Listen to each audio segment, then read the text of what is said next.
Hello and welcome back to El Podo, the Primera REF show. Happy New Year, or is it Prospero Nuevo, Liam? Is I that think is that what we're saying? you could just say Feliz Año Nuevo now.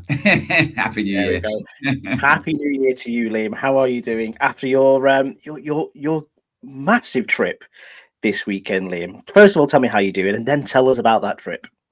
Yeah, well, a bit weary because of that trip, but it's been worth it certainly. As you know, living in the northwest like I do, it's pretty hard to get to the top left-hand corner of Spain, and I've been at Sporting and Deportivo La Coruña in Segunda this weekend, and also at Pontevedra and Lugo in Primera RFEF. So there's been some miles travelled just to get to the area in the first place, and then some miles travelled getting around the area. So yeah, a little bit weary, but a really, really good weekend, and yeah, definitely worth the miles I've put in. Yes, the perfect way to round off the winter break, I would say, Liam. And certainly the football we've seen this weekend means that Primera F is back. It's back with a bang, and we are just shy of the half-season mark, but plenty of football still to play throughout 2026. Obviously, January 1st means one thing, Liam. No, it's not the new year starting. It is the transfer window flying open, and some clubs have not wasted time in starting to make some moves. As you'd expect, there are obviously 40 teams we're talking about, so there's a lot of movement happening at the moment, some comings and goings, and we're going to try and keep you up to date with our El Podo Primera REF transfer window thread that we're building on Twitter. So that's going to be as long as our arms by the time we get through to around the 10th of the month. A couple worth keeping an eye out from. We're also going to do some rumours, aren't we, Liam, as we like to do. Alain Godoy to Sabadell is an interesting one that's popped up at the moment. Obviously, he has just returned to Barça Bay on loan from a club in Portugal, if I remember rightly. Yeah, I think so. Yeah, one of your favourite players, of course. Yeah, I was going to say I'm not too sure if I'm happy to see him returning, but I will definitely give him points for his shithousery. And I think Sabadell obviously looking to strengthen in their title resolve. Christian Rivera is one as well, Liam. I know that you were quite excited about this when it got announced. He signed for Real Avilés Industrial. Obviously, he used to be at Real Sporting, one of the teams you went to see this weekend. He's been out in Georgia the last season or so, returning to Asturias, and to be honest, it's a bit of a coup for them, isn't it? It is. We are told allegedly that Christian Rivera likes to party, Nick, which may be why he's quite keen to get out of Georgia, and also I think perhaps just and in a wider sense, because he is for me a really, really decent under player, or has been in the last few seasons. How up for it is he? If he really wants to come and relaunch his career and really make a statement here, then great. But if he's just trying to get back nearer home again, then that's not going to work, is it? Because as we know, Primera Federacion, you need to put it in. It's no good just turning up and thinking that your class will be good enough to get you through. So a lot will depend on his attitude. But yeah, I think potentially that's a very exciting signing for any club in Primera Federacion, and especially for Real Avilés Industrial. They've had a really good first half of the season, and now we'll want to push on and try and keep that up in the second half. Yeah, it could be a masterstroke if they get it the right version of him, as we'll say, Liam. Because, like you say, on his day, he is a really decent second player. We've also had some further managerial changes, Liam, over the festive period. No surprise to see that the short-lived reign of Javi Medina has ended as Betis Deportivo, with them absolutely rooted to the bottom of Grupo 2. And we've also finally lost Jose Herrera from Atlético Tadiqueño because he has been relieved of his duty as well. We've now got 10 of the 20 coaches in Grupo 2 gone, Liam. That's quite a high number. If we remember, just pre-Christmas, we had the sack rate.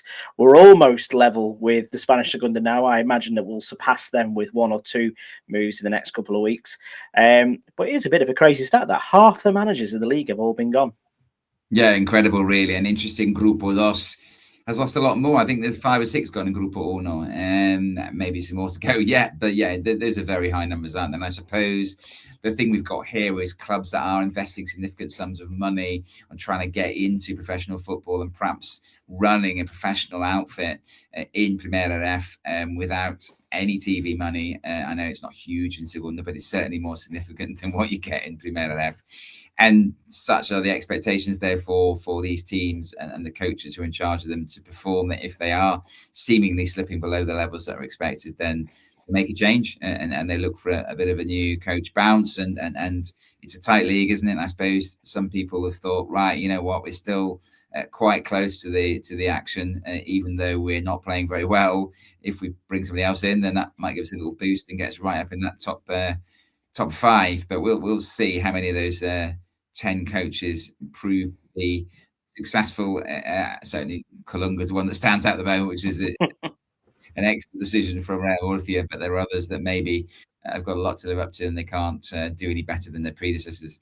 Shall we get on to talking some football? Although I was going to talk actually about 2 my games first of all.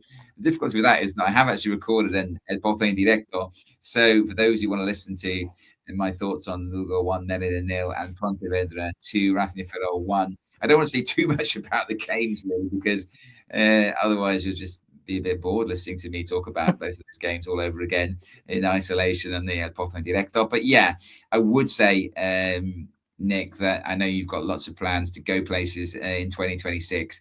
I would massively recommend going to Lugo, and that's without even getting time to actually see the city itself.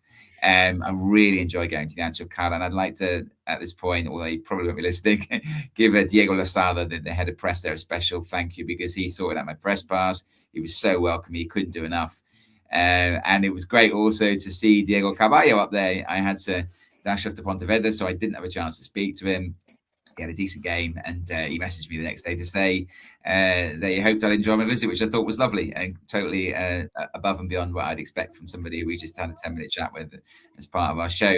I think our mutual friend Matt Harrison has talked up Lugo in the past, hasn't he? Yeah, I think it's one of those where once you get there, you can find that it's a bit of an untouched gem, but I believe the locals like it that way. I was listening to Sid Lowe recently describing his travails to Lugo, and it's kind of like they want to keep it a secret. Obviously, a beautiful UNESCO World Heritage Site as well, with some of the finest Roman walls you'll see in the western part of Europe, Liam. So, yeah, I would definitely be up for going to Ancho Cara because, again, they've made some really good improvements to the grounds, you know, especially even since the Segunda days. You know, you used to see some of the older looking stands there, but they've actually put a fair bit of money into improving it, and it looks like a pretty decent setup now. Yeah, they're still in the process of making it even better. There's no stand behind one goal at the moment, so you can just see. Wow, it's quite nice. It's quite rural. You could just see all these trees behind one goal. It's not ideal, I suppose, if you're attacking that end and you want the fans to be, you know, roaring you on, and there's no one there at all. But, you know, 3 sides of the ground, you said, pretty well sorted. And, yeah, just a really good place to go. And I echo what you're saying there. Everything I've heard is that the locals don't want everyone to come and visit. They don't want it to turn into some sort of place which is, you know, all the tourists come to, and it is quite difficult to get to. So I'm not sure it'll ever become a real tourist trap. But yeah, I definitely want to go back there and see the town properly. What was also interesting about this was that, you know, you in the stadium, you're looking at the game and watching it, and it was a goal disallowed for Merida, and I thought, yeah, fair enough, you know. FES checks it and everything, and it's given offside. And then you come out of the game and you have a look at social media that evening, and you see a few replays of the goal, and you're like, that looks onside to me. So, and a lot of Madrid fans really unhappy about that. And yeah, having seen it, you know, seeing it from 60 yards ago, it's difficult to tell. But seeing it from on a screen when you get home, it's a different story. But yeah, you can't beat being there, can you, Nick? There's nothing quite like to watch live football, and that's one thing certainly that I would say about this weekend is that although there's a lot of miles covered, you know, when you get to the stadium, you get inside, it just gives you a buzz that no amount of watching football on TV can ever give you. And well, before we get on to your next game that you went to the weekend, what are your thoughts on Alvaro Sick Note Garcia missing this weekend? Obviously, as we've just noted, the transfer window is flung open. Do you believe in coincidences, Liam? I'm not sure I do. Well, I know we've got a Merida fan, haven't we? Communicates us quite regularly on Twitter via DMs, and he's like, "Yeah, they've just left him at home to sell him. This is appalling." You know, it's such a hard situation, isn't it? And of course, the player power that we see nowadays. he may say, I don't want to play, I want my move. He was playing in Segunda F last season. Let's not forget, he's now potentially getting a move to Segunda. He's not going to go to another Primera F club, is he? So he might be pushing it. His agent's probably pushing it. And the club are thinking he can walk away next summer for nothing.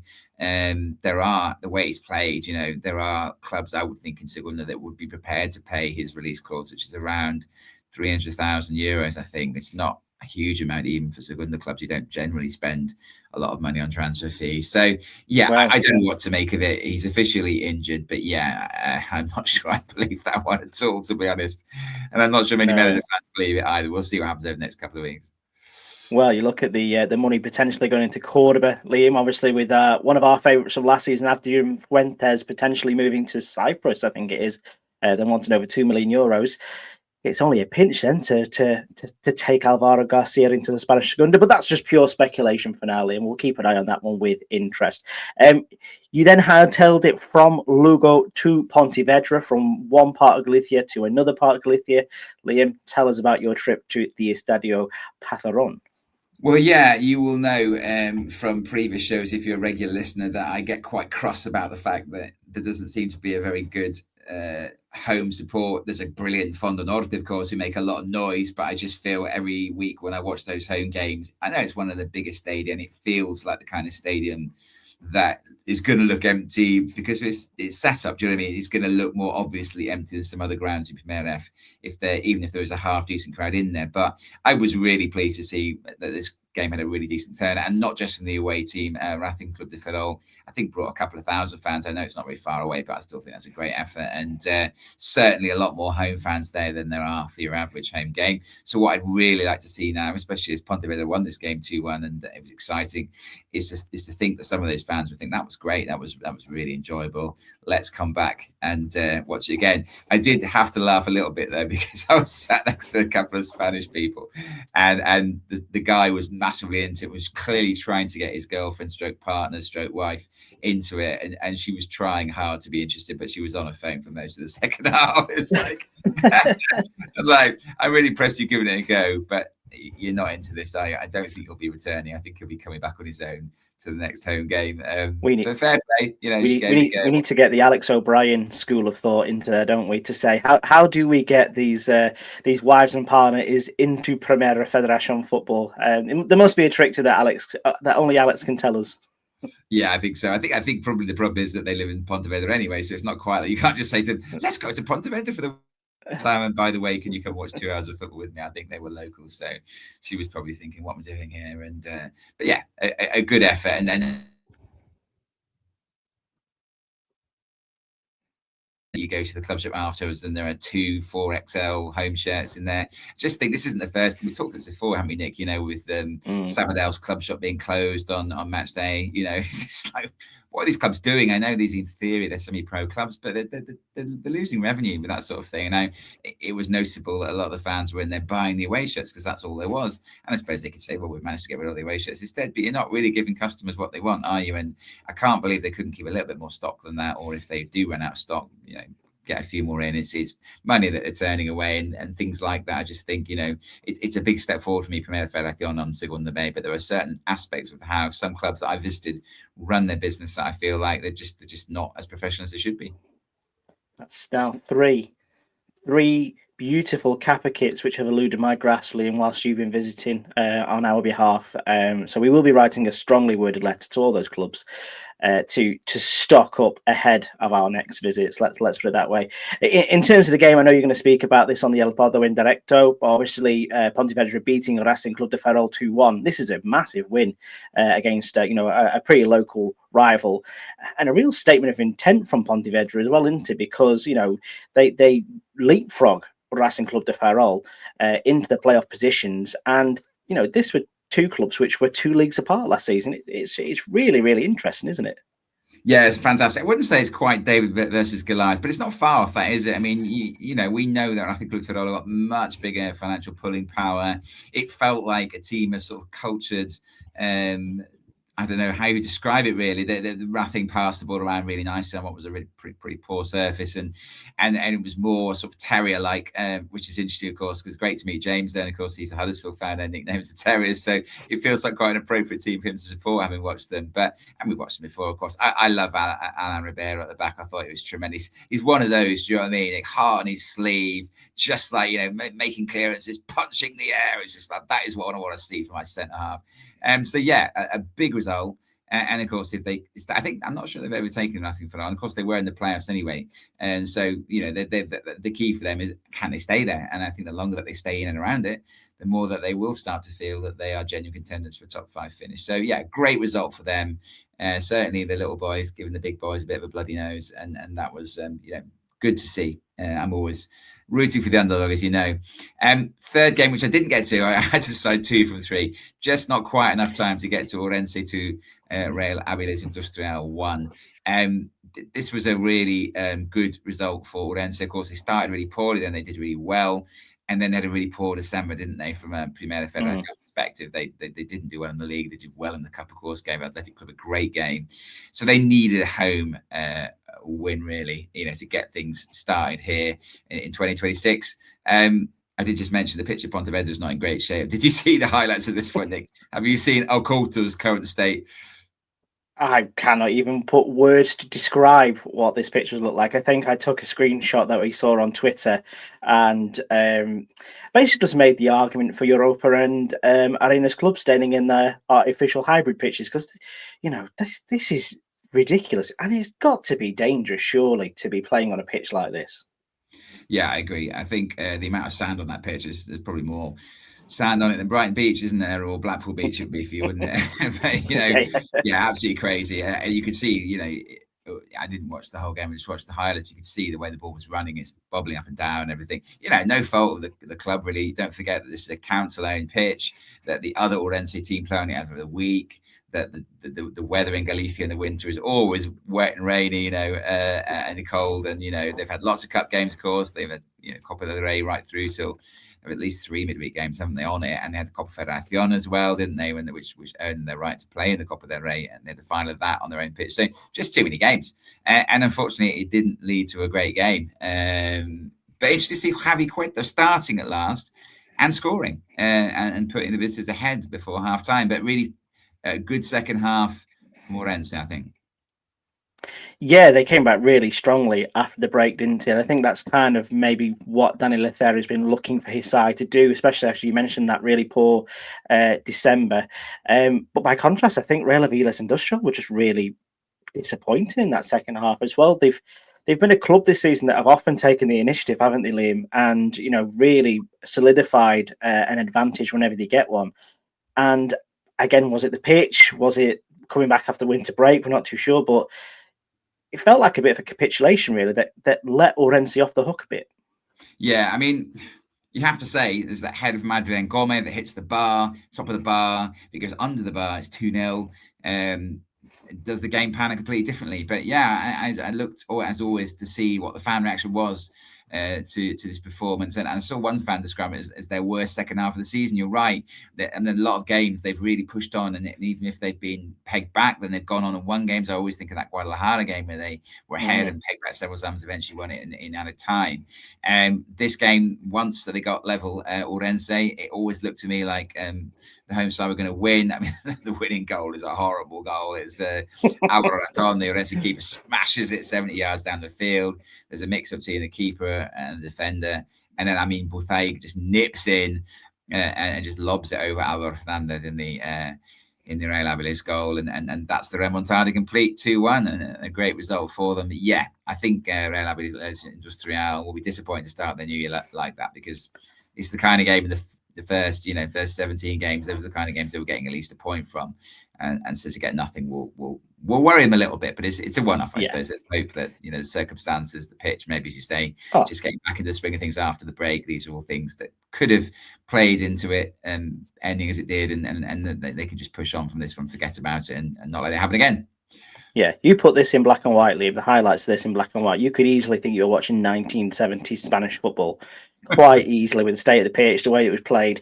I have no two doubts about it. But like you say, Orense are going to have to play there every other week and they've got to make it their advantage. So, why not make it difficult for teams like Real Vilas Industrial to go to? How about some Grupo Dos football, Liam, starting in the capital with Alcorcon?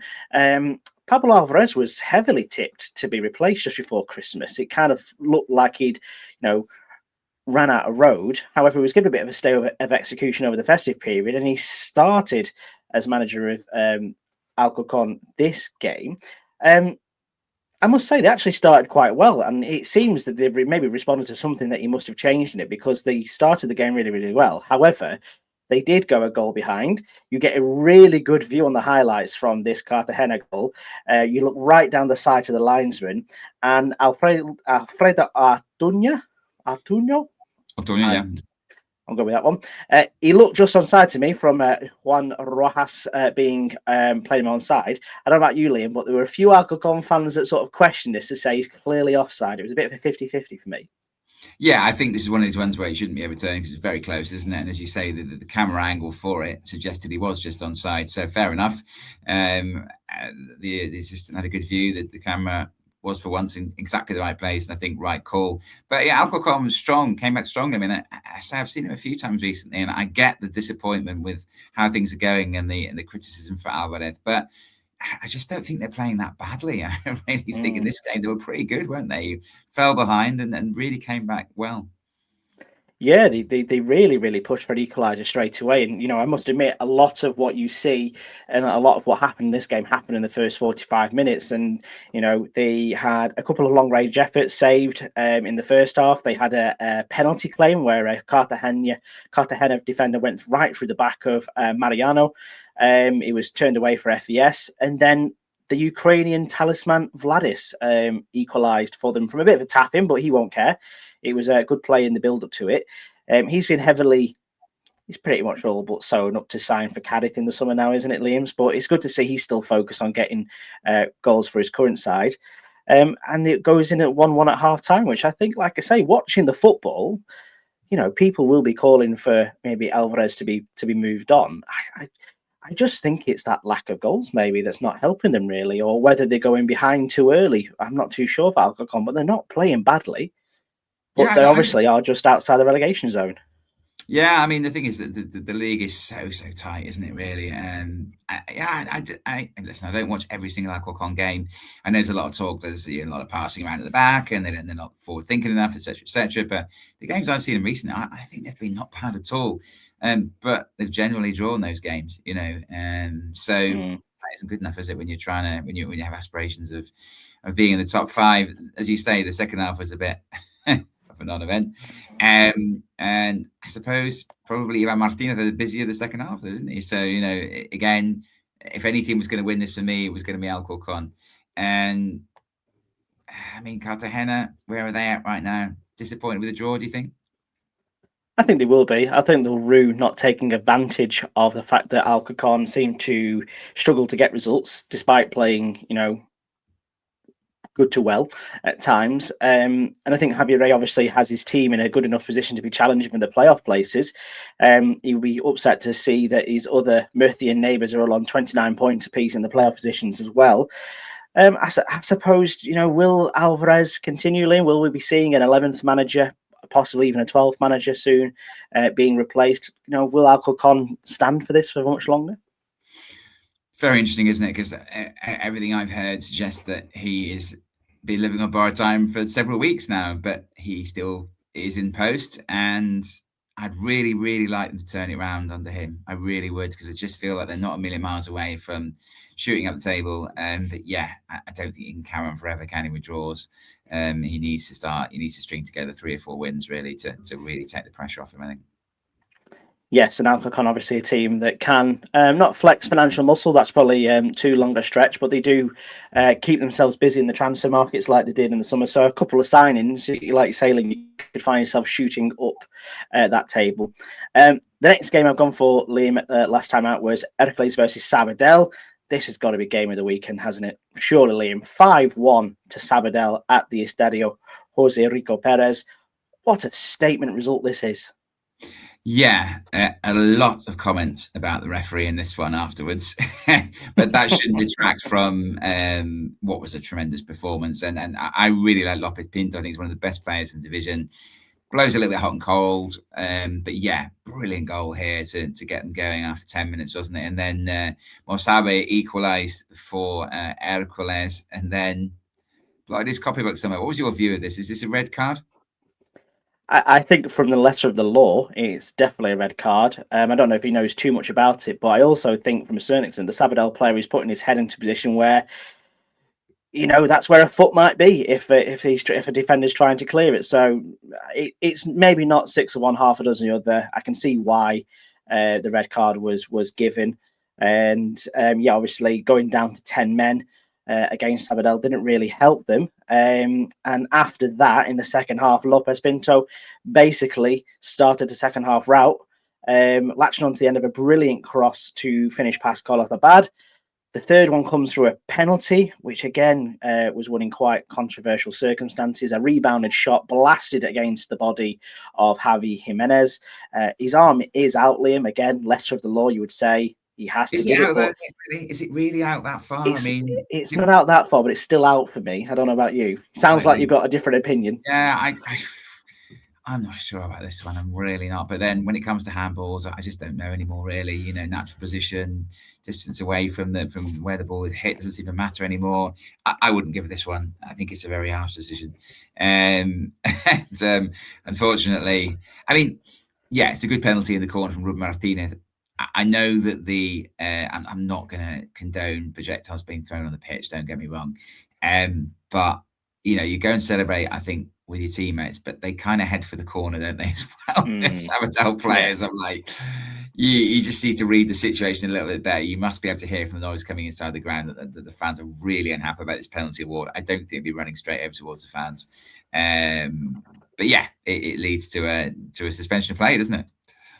Yeah, I think about 20 minutes, I remember. I remember looking at my phone again, going to check the score, and it being something like 90 plus 17 minutes on the clock. I'm thinking, what's happened there? And then I finally go back through it and see that there's been players taken off the pitch for a long time whilst they, I assume, clear up the pitch from all these projectiles. But yeah, you've got to admit here, tempers were high anyway after that decision. There was, like I say, a lot of gesticulating towards the referee from both the players and the fans. So probably not smart, as you said, Liam, to go and celebrate right near the home end. Things went from bad to worse for Hércules as well, as Miguelete 10 minutes later got a beautiful solo finish. I've been waiting for him to do a bit more in this league because he's a very exciting player, Liam. He's a handful, and on this one he managed to basically waltz his way into the box and slot past the goalkeeper with ease. And then the cherry on the cake to make it 5-1. Utege's goal, again, just a simple, I think at this point Hércules had given up. He takes the ball down from a brilliant through ball. Lovely touch, one touch finish, past the goalkeeper, nice and calm. 5-1. And this is a Beto Company side where Beto Company has been unbeaten since he's become Hércules manager. He's been really, really good, but this was a terrible day at the office for them. Sabadell continuing to impress. They go top of the league with this result as well. They're doing a magnificent job, aren't they? Especially Ferran Costa. It's a match made in heaven, isn't it? It really is. And what I like about what they seem to be prepared to do in these first few days of the transfer, when they've already signed Moreno, haven't they? Moreno, who's at Villarreal, wasn't he? Good player. Yeah. And a number of clubs have been trying to get him, and he's gone there. And now allegedly Godoy is going to join him. It feels like they really are committed to this now. They really want to go for it. I certainly felt at the start of the season they'd be top half of the division. I don't think anyone expected them to be where they are. And it looks like they feel like we've got a platform for which to push on here, and we are going to back the coach with some really decent signings for this level. And they must be considered, really serious contenders now for automatic promotion.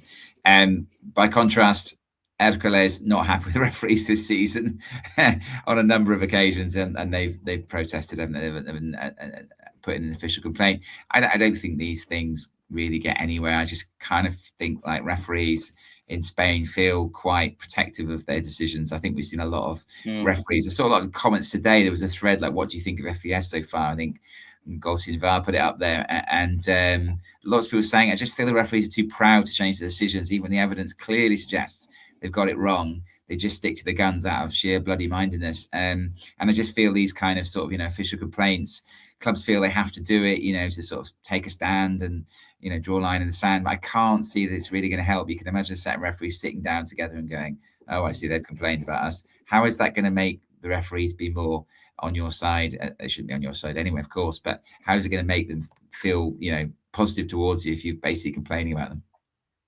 Yeah, well, that's it. And you see, how many instances have we seen of this now, of referees being, chastised for the decision making. Some obviously the Nastich Malaga court case still rambling on against that particular referee. We spoke about the one the other week who was in charge of Merida game against Real Sociedad B in the playoffs last season. It does seem like there is a rhetoric against referees, unfortunately, but also I do agree with you. I think sometimes they can be a bit too proud to change their mind. I don't know if that's a Spanish thing or if it's just a general referee thing. I'm not too sure, but they've registered this complaint. We don't know if it'll go anywhere. They've made their feelings known, I suppose. But back to the drawing board for Beto Company, as they have to make up ground now to get themselves back in that playoff chase in Grupo Dos. A team that is well within the playoff chase in Grupo Dos, Liam, is Eldense. Barragan doing a fantastic job since being announced there. On the opposite, Miguel Alvarez, this is another manager where you've got to think it's surely a matter of when, not if, we might be looking at a replacement for him there. 11 games so far with just one win. For a squad of this talent, Liam, this isn't a good look at all, is it? It's not, no. And he's only got a contract to the end of the season, hasn't he? A lot of speculation before this game that if he lost the game, he would be moving on. And I wouldn't be at all surprised by next week if we were talking about his replacement, at Ibiza, because, they should be doing a lot better.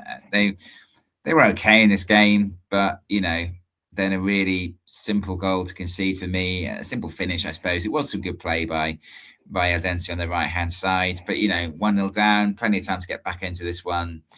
Just didn't really ever look like, like pushing on and perhaps even mounting a remontada or something. And they just do not look like a group of players who are going to push on and be where they should be in the league. And I suppose at that point, you have to say the coach is not inspiring them and we need to get somebody else in.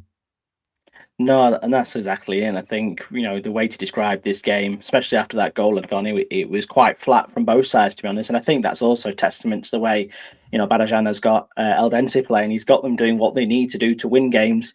That's another 3 points on the board, 3 wins in a row. They're into the playoffs. It's his 7th win since coming manager in 13 games too. So things are really looking up in Elda. Whilst Ibiza drop into the relegation zone, and like we say, we look at that squad at the start of the season, the signings that they made, the quality that they retained from last season's playoff competing side. It's a bit unthinkable, really. So I think something does have to change. So I did see that 4 players did get released just before we started recording. One of which was Alex Gallar as well, which I found quite interesting, considering that how good of a player he is at this level. Federico Sene as well has also been released as part of those 4. So things are happening behind the scenes at Ibiza. It'll be interesting to see whether Miguel Alvarez is there next weekend. We will keep an eye on that one. Should we have a look at some of the other results, Liam, from around Primera Federacion this weekend? Yeah, let's start with Atlético Madrileño 1, Tarazona 1, which on the face of it, that is a great point for the visitors. But for me, it should have been more. They had 2 goals disallowed. I think the second one is really, really debatable because, it's always difficult, isn't it? When a player comes back from an offside position, it's a question of how long do they have to be back in an onside position before coming back from the offside position no longer applies, if you know what I mean. And because, it happens often that players are offside, at one point, but then they get back onside. If they literally just jog straight back in and receive the ball, that's different. But for me, several seconds elapse in this situation before the ball, arrives at the feet of the guy out on the right wing, who then crosses it and they score. Really, really poor. And interestingly, I was exchanging messages with Juanma Barrero, the Tarazona coach, about this. And he was saying, the trouble is as well is that, in this league, 3 or 4 points, 2 points potentially we lost there. 3 or 4 points in this league that's the difference between, being on the edge of the playoffs and being on the edge of the relegation zone. It's such a tight league that, and I know that referees are human, they make mistakes, but the whole point of FES was to try and, eradicate some of the more basic mistakes. And for me, this is an error. It's not right to disallow this goal. I'm not saying that Atletico Madrid might not have gone on and got an equaliser. It might have ended 2-2. But, it shouldn't be disallowed. And you can't help feeling that it's often the smaller clubs that lose out in these key decisions. No, absolutely. I think, like you say, they should feel vilified isn't the right word to use, but I feel like they should obviously feel like they should have had more from this game. And like you say, this is a tough place to go. Atletico Madrileño go into this weekend. They were top of the league. They're no longer top of the league, which is something we do like to see. It'd be interesting to see how they have January, really, Liam, because obviously they're about to lose a few players. I think the main one's going to be Javi Serrano. I think he might be going to Depor.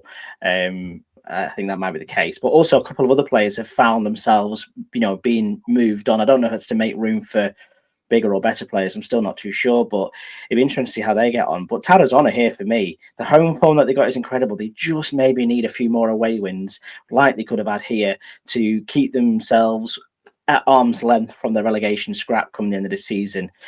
Similar to the next team that we're going to talk about, who had a fantastic win at El Pozuelo this weekend, Juventud de Torremolinos 2, Nastic de Tarragona 0. Only a third home win of the season for Torremolinos, so they have drawn 4 of the last 6, but a goal in each half of this game got a job done against Nastic, who have now lost 2 of the last games, both on the road and both in Andalusia as well, since making it into the top 5. Cristobal obviously had them playing quite well recently, didn't they? But I'm not saying the wheels have come off, but obviously this isn't results that they'll be looking to get.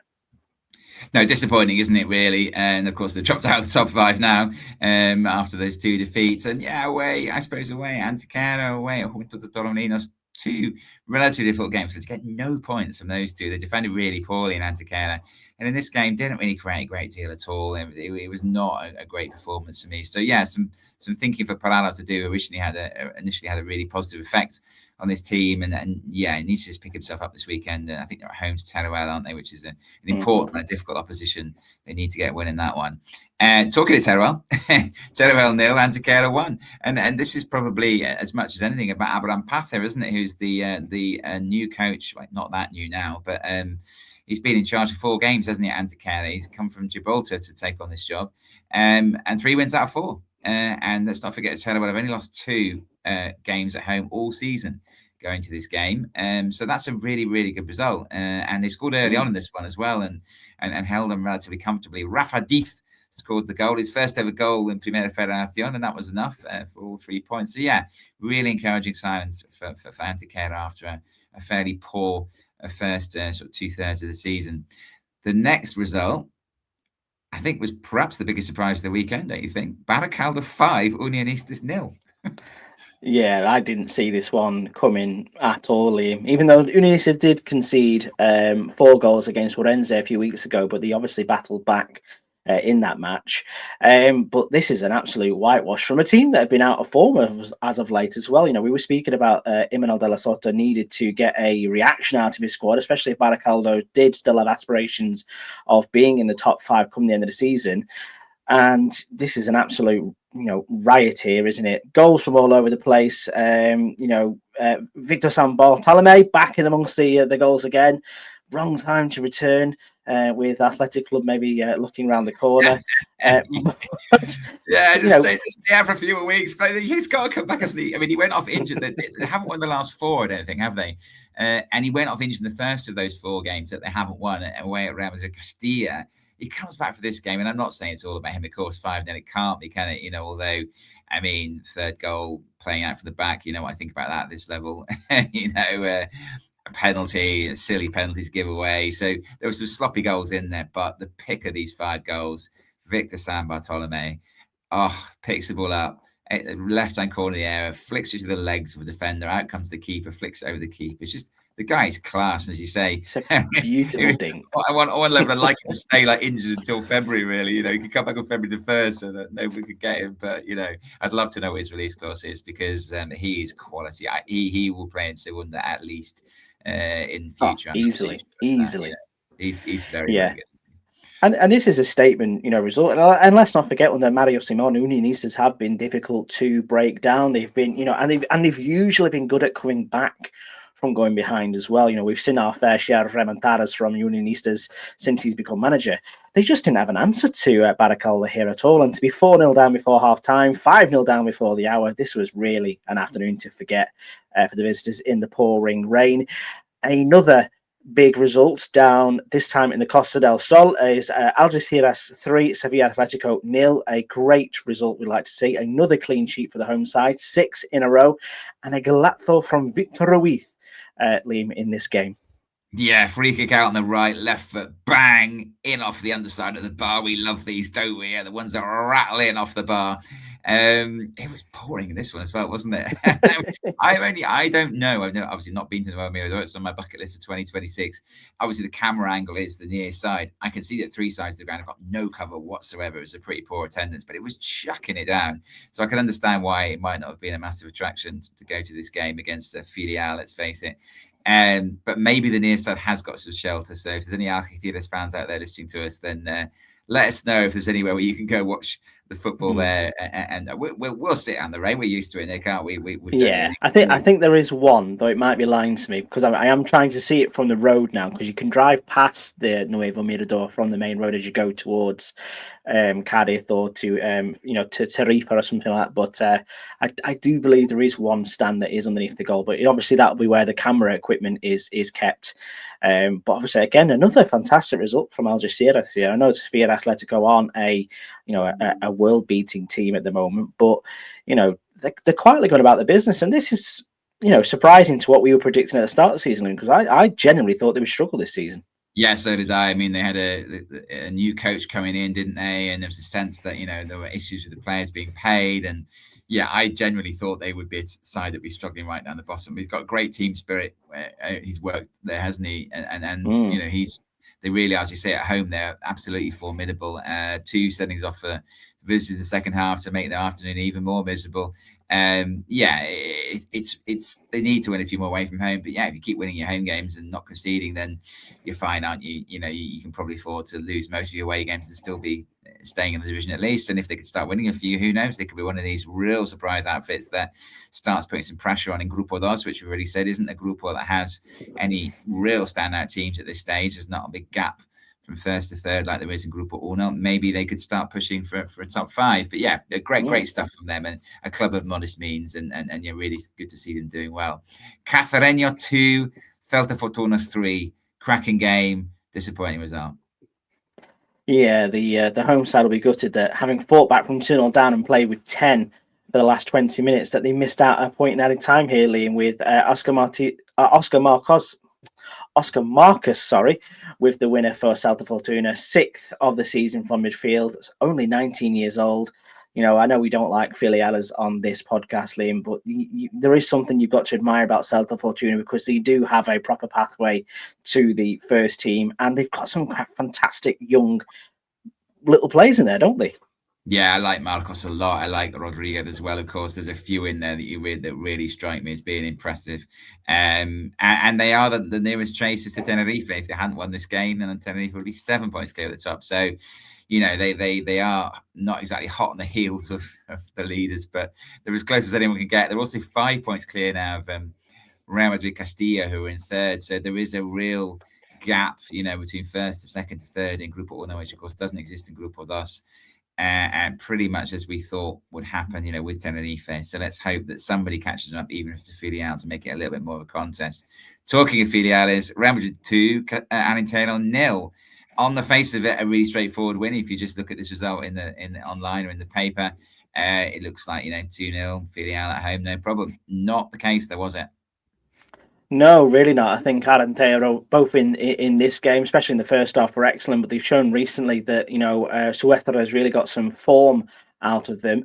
They had a goal disallowed for an incredibly marginal offside given against Martin Ochoa. Again, we've sort of reiterated a few times in this that maybe you need to go with the benefit of the doubt on some of these decisions. But for me, it looked like it could have been given as a goal. But it was eventually Rashad Fatel who broke the deadlock in the last 20 minutes. Only a mere €900,000 signing from Almeria, Liam. Just pocket change to the likes of Real Madrid, who did I also see that they were in with today? Actually, just as a side note, Yeray, who was at Ponferradina last season, obviously Racing Santander at the moment, potentially looking to sign him for their Castilla side. Yeah, that's Filiales all over, unfortunately. You're playing Anatado, do you know what I mean? Like, for goodness sake, €900,000. It won't even be their wage bill for the entire year. I should think, you're spending that one player. It's just one of the examples of why we hate Filiales. I like Palacios, who scored the second goal. I think he's got 7 this season. Again, a player that, is a really decent young player. He's 21 or something. I think he will, not saying he'll make it at Real Madrid because that's a heck of an ask for him, isn't it? But I think he will go and have a decent career elsewhere. Looks a very stylish midfielder. But yeah, the haves and the have-nots, Nick. Yeah, well, if Gonzalo Garcia is anything to go by, obviously he had a fantastic weekend this weekend, but he is one of the few that do make it from Real Madrid Castilla, in my opinion, isn't he, Liam? But yes, just further down the road, though, something magic is happening in Talavera, isn't it? The Sandroni revolution continues 2-0 this weekend against Guadalajara. 3 wins on the spin, taking them from bottom of the league to where they are now, which is now 2 points clear off that drop zone. This is where the excitement is in Grupo Uno, isn't it, Liam? It is the relegation battle. Nobody wants to go down. No, really impressive from Sandroni, isn't it? I think he's is it 3 wins out of 4 or something now? Yeah, it's just tremendous, isn't it? Really.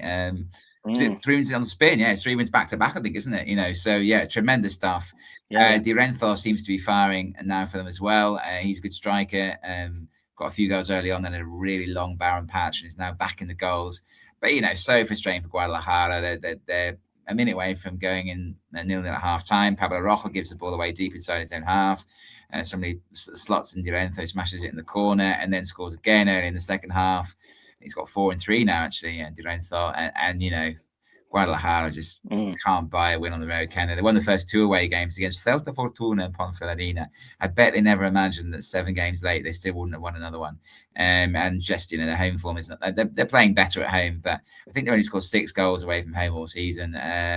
Really struggling, trying to get some players in this week, aren't they? I think, and sort of shake things up a little bit. But yeah, in the relegation zone, and obviously we really don't like to see that, do we?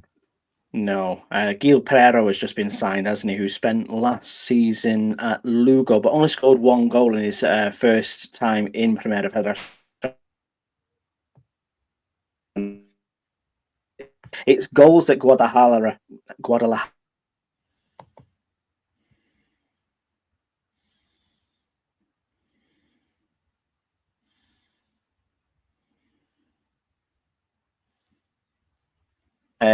Osasuna Promesas 0, Tenerife 2. What you cannot afford to do in the first 5 minutes against Tenerife is make a bad error in defence, can you? No, not a great idea. And Alassane is quick. He latches onto this mistake, burns away from the defender and smashes it in the corner. And then they just, as Tenerife do so well, manage the game after that. I don't like to see teams sit on a 1-goal lead, but Tenerife are very good at it. They didn't score a second until 8 minutes of time. It was the 41-year-old Aitor Santos, really the oldest player in Primera Federacion, hooked one home from close range, and 3 wins on the spin for them now after a couple of dodgy results before that. And yeah, they're looking ominous, aren't they? As we've said, really, from week 1. Things looking ominous for another team, unfortunately, but in a different way. Bilbao Athletic 1, Ponferradina 0. Yeah, 1 point in 5 games for Medina. He also had that loss against Racing Santander in the Copa del Rey too, since he took over from Fer Estevez. They had a couple of chances to break the deadlock in the opening 45 minutes, but they fell behind to that goal that you concede when things really are going against you, aren't they, Liam? And no way is this Eric Garcia's. It's definitely come off the boots of the Ponfe sub. But it's just, again, a calamity of errors, really, isn't it, for Ponfe? They just don't look as if... I don't want to say the fight isn't in them. It just doesn't look like they're inspired by what NAFTA is asking them to do. They look very sluggish, look very despondent. Yeah, I think this is an interesting one. I think Nafty has probably said, look, wait to the transfer window and I'll get in my players. And the talk I'm hearing is that a couple of the best players from the first half of the season, let's face it, there haven't been too many highlights, are now sort of up for sale, basically, because they're not Nafty's players. They are Esteves players, and he wants them out. So it says a little bit about perhaps the dressing room atmosphere is like that. Yeah, this is a limp performance. I know Bilbao Athletic are not a bad side, but yeah, even after this unfortunate goal, as you say, I mean, just one of those, isn't it? Diego Moreno tries to block the cross, comes off his boot, trickles into the corner off the base of the post, and just barely makes it over the line. You know, it's just when your luck's not in. But they didn't earn any better luck than that for me. I didn't think they played well in this game. And as you say, they might have had a goal in the first half, but they didn't create an awful amount. And then half an hour to get back in it after. This particular goal and didn't really threaten very much, did they? So not good from them, and staring relegation to Segunda F down the barrel at the moment. So that's a worry for them. A team doing far better, slightly against our expectations, not the squad but the coach. Zamora 1, Arenas de Getxo 0. But talk me through one of the worst penalties you'll see all season in Primera RF, and bizarrely, Nick, from one of the league's best players for me. Oh, absolutely. One of the league's best players. And, I've liked to bet my mortgage on a lot of things this season, Liam. I think I put this out on Twitter that, Alvaro Garcia scoring, Tenerife winning, and Kike Marquez scoring penalties. This is absolutely shocking. He's kind of like stepped up to do a bit of a dummy penalty, and he's kind of just rolled it into the hands of the goalkeeper. He goes down very, very slowly, but it's such a poor penalty from such a quality footballer who has scored many, many, many better goals this season at a ripe old age as well. I think he's 36, 37 now. He won't get an easier chance to score than this, but he just completely messes this up. Thankfully for him, his blushes were spared because Jaime Sancho slotted home the only goal in the game a few minutes later. 5 wins out of 6 now for Oscar Cano. Obviously, we were speaking, about his record with Tenerife last season, not lasting even 5 games. Much better from him in Primera F. He's kind of proven some of those doubters wrong, isn't he? But I think, he actually put in a pretty decent performance against Arenas Club as well, who will come away from this thinking they possibly could have got something out of this game on a different day. Yeah, I thought they played well. I think a lot of Zamora fans listening to them afterwards were saying the same. We weren't great, but partly that was about Arenas de Getxo, who've not been great, as we know, away from Gorbella. They played well. I thought overall, nothing to show for it, so there's no consolation. They had Zabala sent off late on, which, is kind of adding insult to injury, and they're still only just outside the bottom 5, and of course they are moving away from Gorbella, so it is a worry how the rest of the season might pan out for them. But yeah, a gutsy performance, but unfortunately nothing to show for it at the end of the day. Betis Deportivo 2, Europa 2. Visitors 1-0 down and then 2-1 up. And so I think they'll be a little bit gutted that they didn't hang on, because there were only 3 minutes to go, I think, when Destiny equalised for Betis Deportivo. But for me, maybe I've missed something here, Nick, over the last few weeks, but where has all Ethan Gonzalez's hair gone? He's like got a long ponytail now. He used to have hair down to the bottom of his shirt. And now it's just like another kind of footballer's ponytail. I'm so disappointed. Yeah, it's either the stress maybe of moving, with obviously the impending move for Europa, or he's had a pair of clippers for Christmas. It's one or the other. But I'm with you. Izan Gonzalez's hair has been something majestic almost to see this season. Obviously, the unknown man from Cornea is also attracting a lot of interest from clubs in Segunda and La Liga as well for his performances this season. So maybe he's just tidying himself up for a future photo opportunities, Liam. I'm not too sure, but yeah, I think ultimately here, Europa, similar vein to what we were saying about Arenas Club just a minute ago. They want to make sure they get these points on the board now, because they are going to find moving a struggle after next weekend. I don't know if you've seen the current setup where they're going to play. It looks far from finished as well, Liam, I must admit. So it's going to be very, very interesting to see how that gets done. But 2-2 away at bottom of the league. Betis Deportivo will be happier with this result. Obviously, the first game of the new manager's reign. Yeah, very much so. BRL B 3, Marbella 1. Desperate times for the boys in the Costa del Sol. David Moya, of course, has come in with a really decent record in previous seasons. Hasn't improved things at all since taken over from Carlos Lerma. In fact, I think the results got worse, haven't they? They've only got 4 points for the last 7 games. They are staring relegation in the face right now. They are 7 points from safety. Do they need to make another change to the dugout? I don't know. But certainly, right now, they are in big, big trouble. Cannot put my finger on it for Marbella. The squad that they've got, I don't know if it's the facilities or whatever it might be, or whether it's just too many stars. When you've got players of this caliber, of this experience, the money that they must be spending as well. This is it isn't great, and I cannot see how Mulvey is going to turn this around unless he gets sort of maybe that Medi Nafty treatment where he just maybe cut some of the deadwood out this January, move some players on and starts to work with more of a core squad like he did at Sabadell last season, for example. So it'll be interesting to see how he handles this month and if he gets to see out January as manager of Marbella too. The final game of the weekend, Atletico Tañoqueño maybe taking a bit of a leaf out of Ramurcia's, but they've promoted, I think it's 3 coaches from the youth team to be sort of like this management squad whilst they get the new manager lined up and announced. Another side who are now 7 points away from safety against a team who are playing Colunga ball, Liam. There's no stopping Real Murcia at the minute, is there? And David Flacos in this game, absolutely fantastic, unstoppable on his day. Clearly, arguably one of the best strikers in this division. He had a riot on Sunday evening, didn't he? He did. He's been playing well, but not getting goals, hasn't he, for the last few weeks? But again, we talked about the service he needs. Both of these goals here slipped in behind the defence, on the floor, runs in on goal. Never any doubt he was going to score both of these chances. And it's all about the service you give him, I think. I'm not suggesting that he can't learn to be more adaptable in terms of, what his strengths are. But, we know what he can do when you give him that sort of service. And he took his 2 goals very well. Last 20 minutes, both of them. And yeah, I mean, 1 defeat in 11, I think it is, against Sabadell for Real Murcia. So they're absolutely flying now. Another big game coming this weekend. But yeah, they really are looking like a team that could steamroll their way all the way to the very top of the league, the way things are going, couldn't they? Absolutely. I think they're only 6 points off top now, which, considering where they were a matter of weeks ago in the relegation zone, is incredible testament to Colunga. But they just don't look like they're going to get stopped. And the thing is, they'll also go and improve as well. I think the rumour at the moment is Victor Naro is on the verge of signing on loan from Sampdoria too. So, he's a very, very, very quality player for this level, obviously with Nastic last season. So if they do go and strengthen in those kind of ways as well, you can't argue that they won't be up there or thereabouts, even around the automatic promotion spots, which will be very, very interesting to see.